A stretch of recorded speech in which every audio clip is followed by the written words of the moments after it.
বাজারে সবজির দাম এখন অনেক বেশি, তাই আমি চেষ্টা করি যতটা সম্ভব সবজির প্রায় বেশিরভাগ অংশ ব্যবহার করে পয়সা উসুল করতে। আজকে আপনাদের সাথে শেয়ার করব এমনই একটা পয়সা উসুল ভর্তা রেসিপি। এখানে আমি আস্ত পটল ভালো করে ধুয়ে নিয়েছি। পটলের দুই পাশের সামান্য অংশ কেটে ফেলে দিয়ে মাঝখান থেকে ফালি করে নিয়ে লবণ হলুদ দিয়ে মাখিয়ে নিতে হবে।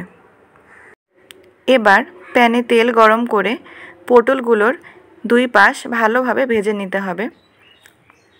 ভাজা পটলগুলোকে ব্লেন্ডারে ব্লেন্ড করে নিতে হবে। সব থেকে ভালো হয় যদি শিলপাটায় বেটে নেওয়া যায়। সরিষার তেলে পেঁয়াজ ও রসুন কুচি লাল করে ভেজে নিয়ে বেটে রাখা পটলগুলো দিয়ে দিতে হবে। পরিমাণ মতো চিলি ফ্লেক্স আর লবণ দিয়ে ভালো করে ভাজতে হবে। 2-3 মিনিট ভাজার পরই দেখা যাবে আঠালো হয়ে এসেছে।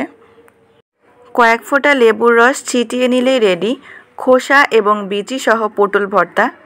গরম ভাতের সাথে দারুণ লাগে এই ভর্তা।